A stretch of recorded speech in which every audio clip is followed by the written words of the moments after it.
بسم الله الرحمن الرحيم، والصلاة والسلام على أشرف المرسلين سيدنا محمد سيد الخلق أجمعين. أخوكم في الله الدكتور محمد صاحب مزرعة العالمية فارم. إن شاء الله هكلمكم النهاردة على الأدوية البيطرية المستخدمة أثناء دورات التسمين. أنا مش عايزك تتخض من المنظر أو الرصة بتاعت الأدوية دي. الموضوع إن شاء الله سهل وبسيط بإذن الله. لو أنت تابعت الفيديو للآخر بإذن الله أنا هقولك على أهم الأدوية اللي تبقى موجودة عندك، ومش شرط تبقى الرصة دي كلها تبقى موجودة في المزرعة. تمام. عموما احنا في اساسيات لازم تبقى موجودة عندك. لو انت ربنا ان شاء الله كتب لك ان انت تدخل غنم وتوقفها تسمين، احنا بنقول عليها اسمها ادوية الطوارئ. فانا هقسم الادوية اللي قدامك دي الى 3 اقسام. تمام. رقم 1 ادوية ليها علاقة بالتجريعات، تجريعات تمام، اللي هي ليها علاقة بالديدان والكلام من ده.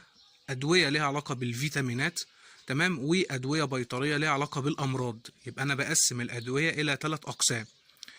أدوية تجريعات يعني إحنا بنستخدمها، ودي حاجة أساسية أثناء دورة التسمين لا غنى عنها. سيادتك أنت بتنزل تجيب الخروف، طبعا جاي خشب تبع غنام بيشرب مية مش عارف إيه، بياكل برسيم مش عارف إيه كلام من ده، الدنيا بايظة معاه. تمام. فأنت عشان نضمن إن الخروف يبقى سليم من جوه، مفيش ديدان معوية، مفيش ديدان كبدية، مفيش نغف انف، ما عندوش ديدان رئويه، فاحنا حاجه وقائيه لازم هنجرع الخرفان. عمليه التجريع يبقى ليها الادويه بتاعت اللي هي هتبقى موجوده هنا زي ما انت شايفها كده.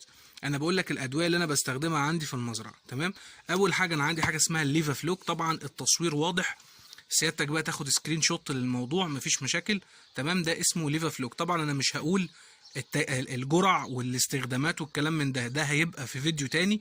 وان شاء الله كده كده في سلسلة اصلا او في قائمة تشغيل موجودة على القناة اسمها عيادة المزرعة. كل الادوية دي همسك دواء منها واشرح الدواء تفصيليا بالجرعة بتاعته وبيستخدم ازاي وبنحقنه فين وايه هي احسن الامراض اللي نستخدمه فيه. فطبعا لو انا عملت الكلام ده لكل الادوية دي الفيديو يعني ممكن نقعد فيه 3 ساعات.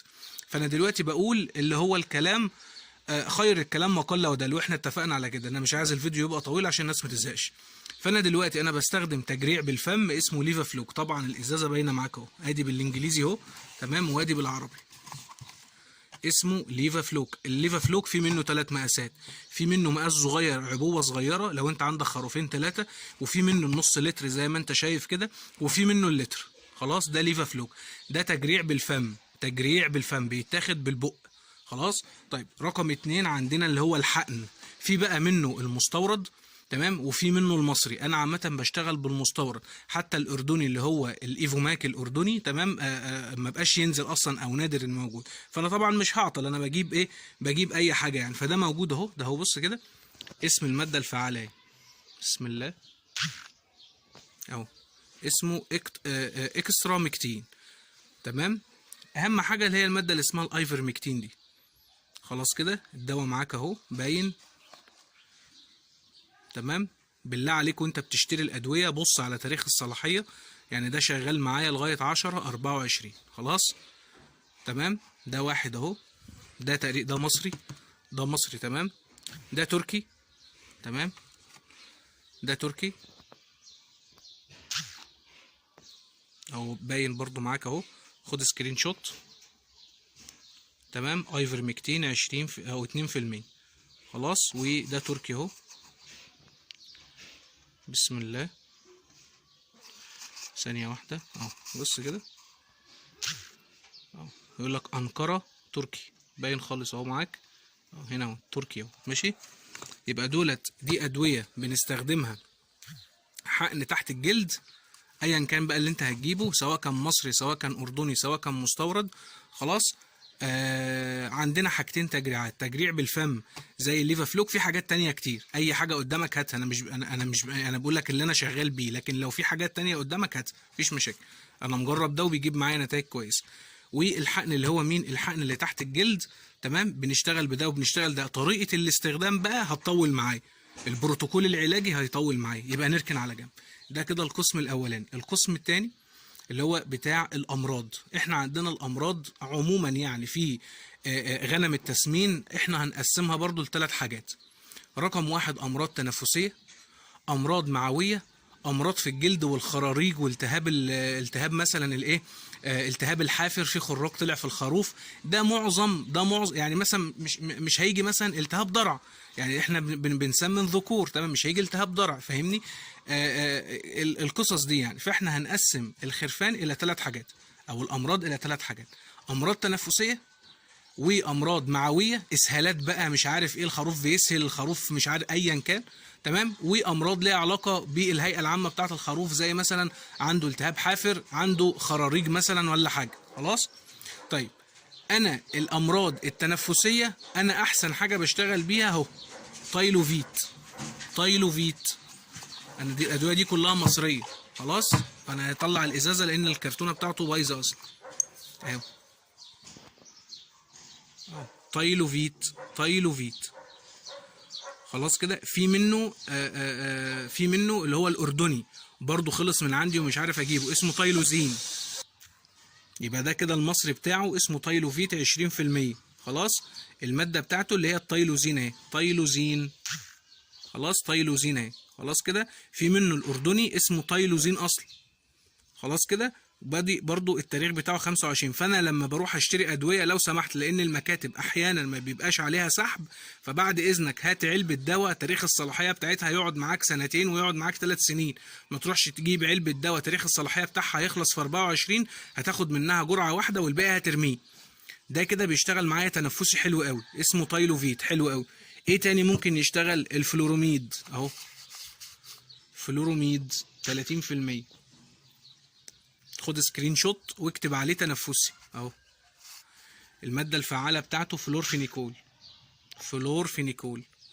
لو انت بره مصر خد اسم المادة الفعالة وشوف الاسم التجاري ايه. دي اسماء تجارية عندنا في مصر. فلورفينيكول 30 جرام، تمام. اسم الاسم التجاري فلوريمايد. الاتنين دول اهم، انا هقرب اهم عشان الناس تاخد سكرين شوت. فلورومايد والتايلوفيت احسن حاجة في التنفسي. التهاب رئوي زي الفل معاك، بيجيب نتائج جبارة زي الفل. نخش على اللي بعد منه. عندي المعوي. المعوي بقى احسن حاجة اشتغلت معايا في المعوي ابن اللذينة ده اللي اسمه ايه بقى؟ اسمه كوليتريم. في منه الاردني اسمه كوليبريم. ركز بقى، يبقى في الاردني المستورد وفي المصري، ده المصري. كوليتريم اهو، كوليتريم. كوليتريم. خلاص. اسم المادة الفعالة بتاعته تراي ميثوبريم والصلفا دايازين اهو. صلفا دايازين وتراي ميثوبريم اهو، تراي ميثوبريم.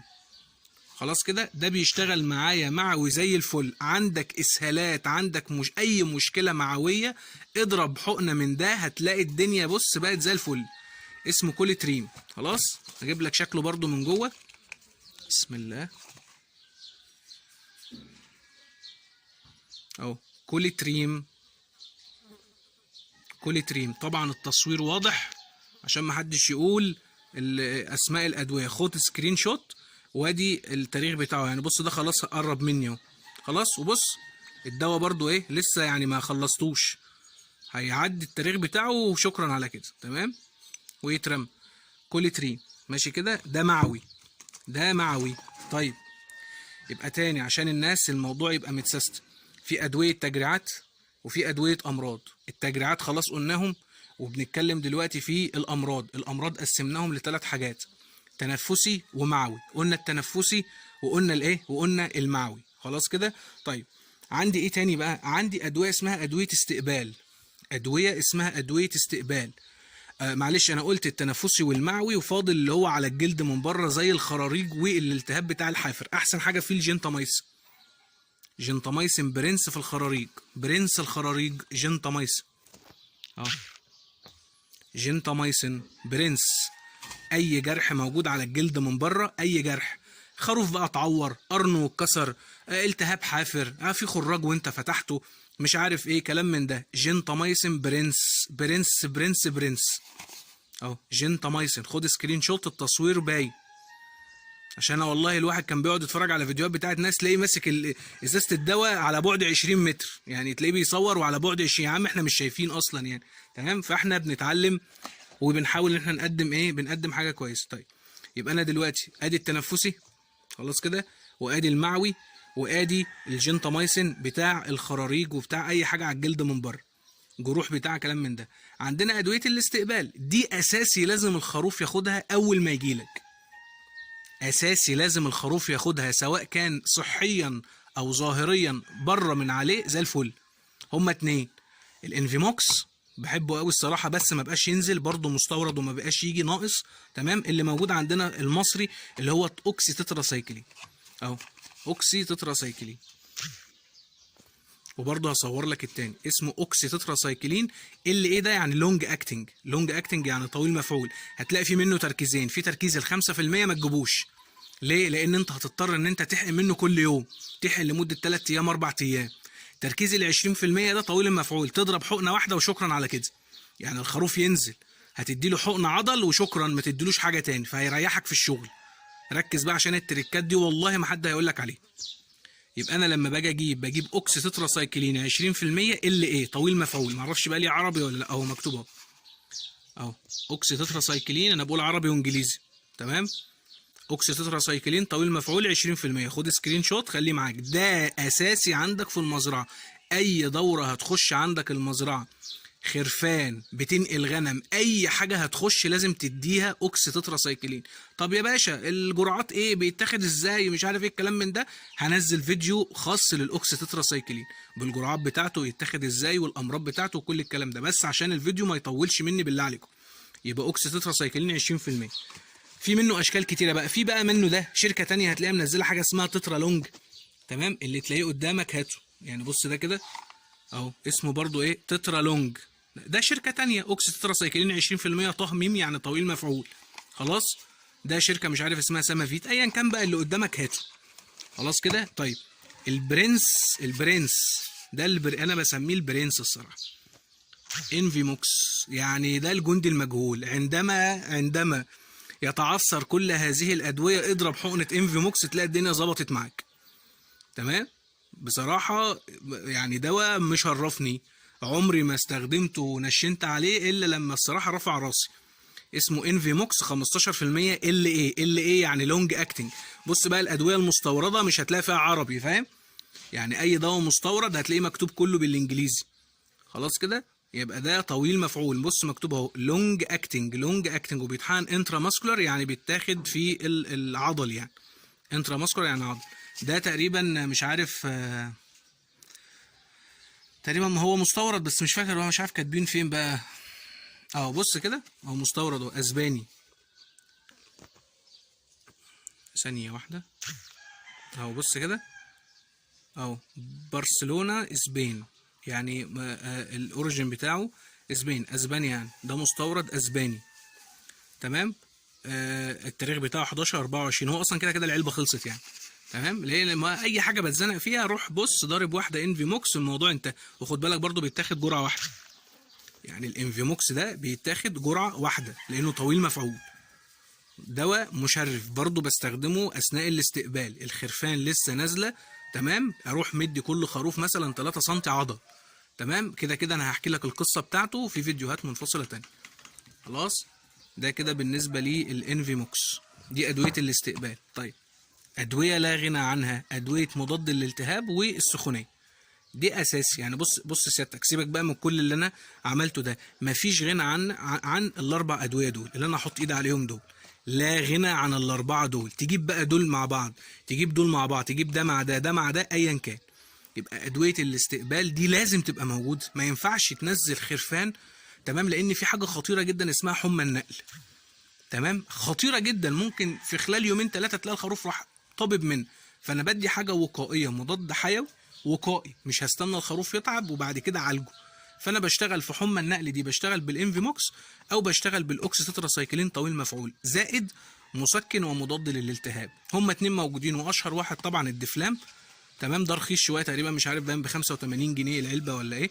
طبعا محدش يسالني على الاسعار، لان الصراحه يعني شويه الادويه دولت يعني ممكن يبقوا معديين ال 2000 3000 جنيه يعني، تمام. يبقى الدفلام اهو، تمام. ده مصري صراحه برضو محترم جدا، تمام. دواء محترم جدا الدفلام ده، تمام. اللي تلاقي زيه بشري زي حاجه مثلا زي الكتافلام، الفولترين، اللي هي اي حاجه فيها ديكلوفيناك صوديوم.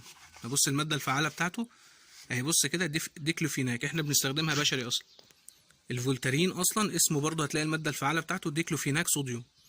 تمام، بشري زي بيطري، يعني الاتنين بايه زي بعض. تمام كده، يبقى ده الدفلام. اي حاله عندك لازم تديله دفلام. عنده تنفسي هتديله دفلام، عندي معوى هتديله دفلام، عنده خراج هتديله دفلام، لسه نازل عندك ارضيه المزرعه لازم تديله دفلام. خلاص كده، الدفلام اساسي عندك في المزرعه، خاصه لو الخرفان بتسخن منك ولا حاجه. اللي احسن منه والافضل منه بس اغلى اسمه الفلونيدين اهو، دواء جبار جدا برضو. تمام، الفلونيدين ليه ابر هاند عليه شويه ان هو انتي توكسين، يعني ده مسكن ومضاد للالتهاب. بص كده، يعني ده مضاد للالتهاب ومسكن للآلام وخافض للحرارة ومضاد للروماتيزم. ده هتلاقيه نفس الكلام، هتلاقي فيه كل الكلام ده، وكمان انتي توكسين يعني مضاد للسموم. يعني مثلا في بكتيريا، في انواع من انواع البكتيريا لما بتيجي تتكسر في الجسم بتاعها او البادي بتاعها، هو يعتبر احنا بنسميه حاجه اسمها الاندوتوكسين. اندوتوكسين ده يعني السم بيبقى موجود في جسم الخليه لما بتتكسر. تمام، فاحنا لازم ندي حاجه اسمها انتي توكسين مع المضاد الحيوي. الدفلام مش هيشتغل معايا بالطريقه دي، يعني الدفلام مش هيقوم معايا بالوظيفه دي. اللي بيقوم معايا بالوظيفه دي اللي هو الفلونيدين. تمام، بس ده برضو اغلى، خد بالك، يعني الفلونيدين ده اغلى. تمام، اسمه فلونيدين اهو، بالعربي وبالانجليزي اهو، فلونيدين. خلاص كده، برضو هيبقى لينا فيديو تاني ان شاء الله نشرح فيه الكلام ده. طيب، يبقى تلخيصا عشان الناس ما تتوهش مني، يبقى انا دلوقتي اتكلمت على الادويه بتاعه التجريعات دي اساسيه، الليفافلوك والتجريع اللي تحت الجلد اللي هو الايفوماك، دولت اساسي.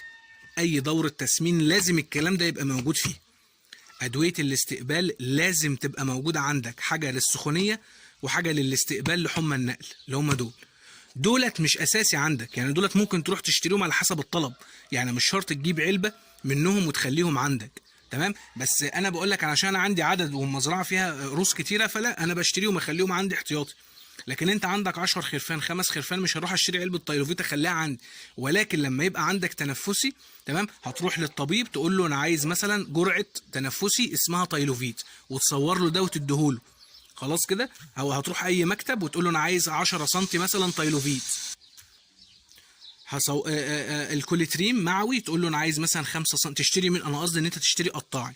عندك المقدره الماليه ان انت تشتري العلب دي كلها وتخليها عندك، انا كده موجوده عندي في المزرعه. خلاص، نخش على القسم الثالث، قسم الفيتامينات ومنشط الكبد ومنشط الكلى والمالتي الفيتامين والكلام ده. خلاص كده، ده القسم ده اهو. عندي المستورد بتاعه، وطبعا ده ما بقاش ينزل برضه، لان في ادويه مستورده كتير يا اخوانا بقت ناقصه، ولما بتنزل هتسمع فيها ارقام غريبه. يعني دي انا كنت بشتريها ب 125 جنيه باين، دلوقتي بقت ب 350 جنيه، يعني تتحرق تروح في 60 داهيه. مش هحق ان انا شويه فيتامينات ب 350 جنيه، بس هي كانت مستورده وكانت نظيفه. تمام كده، تمام. دي مش عارف باين هولندي باين اهو، بص كده ميد ان هولاند، مش هشتريه، بقيت اشتري المصري طبعا. كل ده ليه علاقه بالجدوى الاقتصاديه. تمام، عندنا ده مثلا اهو، واحد مثلا اسمه كوبوزال، في زيه اسمه كافوزال. خلاص كده، يقول لك لتنشيط التمثيل الغذائي، ده بيعلي معدلات التحويل، بيدي فيتامينات للخروف والكلام من ده يعني بصراحه احنا بنقول ايه، الادويه دي مش اساسيه، يعني الادويه دي مش اساسيه. الادويه دي اللي بيحب يدلع الغنم بتاعته، ولكن لو انت جايب خروف تشد الصوفه بتاعته تلاقيها بتقع. تلاقي في ناس تقول لي مثلا ايه ده، الصوفه بتاعت الخروف بتقع. في واحد يقول لي ده في حته في الخروف فيها نقص، مش عارف ايه. معدلات التحويل بتاعت الخرفان عندي مش عاليه، الخرفان بتاكل ومش باين عليها اكل. لازم تشتغل بالكوليكشن ده، تشتغل بالتجريع وتشتغل بالكلام ده.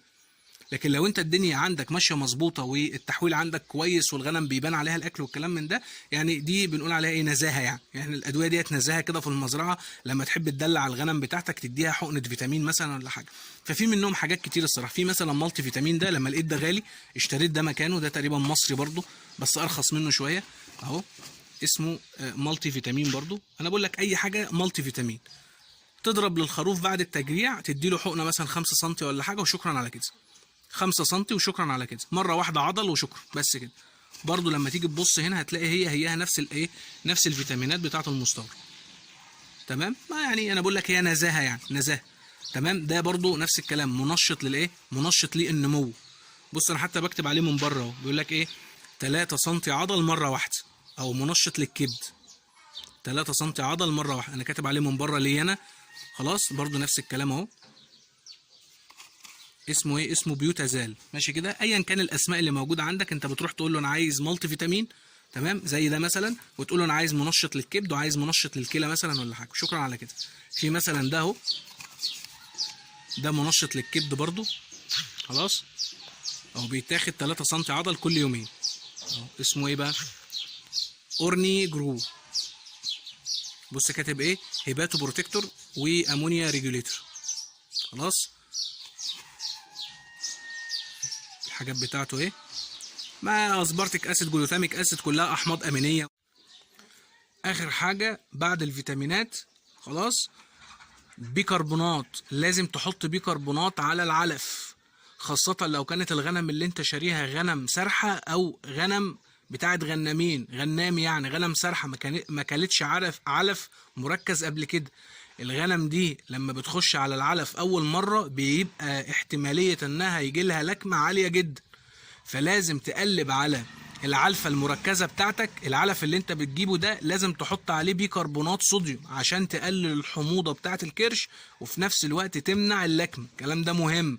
لو مش موجودة عند البيطري ممكن تشتريها من عند العطار تقول له انا عايز البيكربونات، واللي بيحطوها على الكيكة والطعمية ومش عارف ايه والكلام من ده، اسمها احنا بنقول عليها بيكربونات، بس الاسم بتاعها العلمي اسمها بيكربونات صوديوم، دي علشان اللكمة. مفيش حد بيربي غنم تسمين ما بيحطش قوالب التمليح في الطوالة.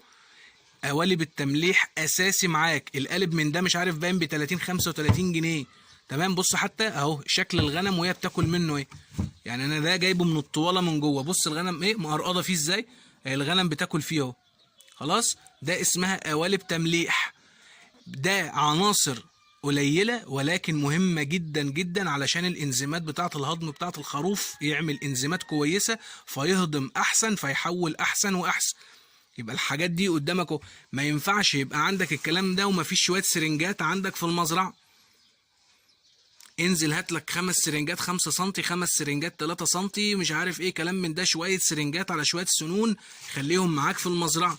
ما يجيش الخروف يسخن الساعة 3 الفجر والساعة 4 الفجر و5 الفجر وانت مش لاقي صيدلية تنزل تشتري منها سرنج. لما عقبال الصيدلية تفتح يكون الخروف طب مات. يبقى لازم يبقى معايا الكلام ده، معايا شوية سرنجات للطوارئ اشتريهم عندي باستخدام بيطري، خليهم عندي مفيش مشاكل. عندي الأدوية بتاعت السخونية وأدوية الاستقبال، أدوية الفيتامينات، الحاجات اللي بتتحط على الأكل أساسي، قوالب التمليح والبيكربونات. في إضافات تانية هنعمل لها فيديوهات تانية، بس أنا بتكلم على الأساس ده. أقل حاجة تبقى موجودة عندك أثناء دورة التسمين. اللي أنا بقوله ده أقل حاجة، أقل حاجة. أدوية التجريعات، أدوية الاستقبال، أدوية الفيتامينات، البيكربونات، قوالب التمليح، الأدوية بتاعت الطوارئ سواء تنفسي ومعوي أو خراريج، تمام. معايا ده حاجة اسمها الفابكو. الناس بتشتكي كتير قوي من البراغيث اهو. فابكو باور او فابكو بور، ده اردني. بص برضو اهو ميدن جوردن، ميدن جوردن، تمام. الفابكو ده فظيع، بيتحط على سلسلة الظهر ما تلاقيش برغوت عندك في المكان، تمام. برضو ده مستورد ما بقاش ينزل، تمام. لقيته ما لقيتوش خلاص، حمل غنم ونظف ارضية الغنم ورش جير مطفي، هات ميليسيون وحمل غنم وهكذا.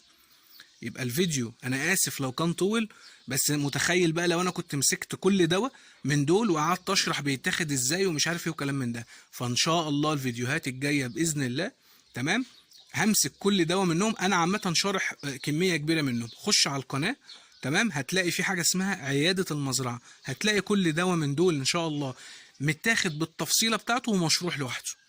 وبقيه الادويه اللي انا ما عملتهاش باذن الله اعمل لها الايه، باذن الله اعمل لها الفيديوهات بتاعتها. يا رب يكون الفيديو مفيد، يا رب يكون المعلومة تكون بسيطة والشرح يكون بسيط وسهل، تمام. وربنا يرزق الناس كلها يا رب كده من وسع. وادعوا لنا دعوة بظهر الغيب، ده اللي احنا عايزينه. ادعوا لنا دعوة، تمام، بظهر الغيب. وشكرا والسلام عليكم ورحمة الله وبركاته.